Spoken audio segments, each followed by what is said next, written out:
Nossa corona, nos reina juvenil e também nos senhora carnaval de lo que da trata North Infinity Carnival Group, di qual da trata na AIA 2024, maneira tu reina sa o carnaval da temporada e nossa comissão ativa e aqui North Carnival Group tá nossa ativa de viagens ora. Bueno, nos candidato juvenil tá Jillian Trump, que vai representar North Carnival Group e também Esther Trump, que vai representar North Carnival Group de lo que da trata North Carnival Group Senhora Carnaval. Tour cosa começou um joke, baudak de minha mama, uma tour família te reunir, ela começou um joke, me una com minha mami, vai Senhora Carnaval,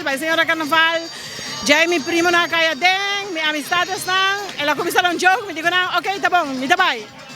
E depois, preparação a começar, 5 meses até só, e não digo, já mami, não está claro, nosso papi com o Gerino cava. Então, já, e awe, Gerino visa verdade, awe, Gerino é essa, que entra o reino juvenil e que entra o Senhora Carnaval. A ideia está que sempre minha família anda em carnaval, então sempre nós gosta carnaval e nós queremos engrandecer carnaval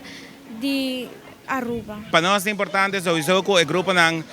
Trempang a noite atividade que o teni durante a ano também está recordar fundo para o grupo ng e essa é a ideia me quer of iniciativa de cada grupo para pôr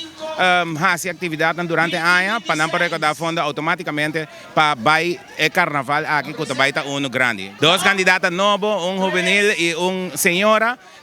tá automaticamente a eleição aqui mais grande. Não, a eleição reina também está outro ano, tem momento na que se me nota era a fecha anda botar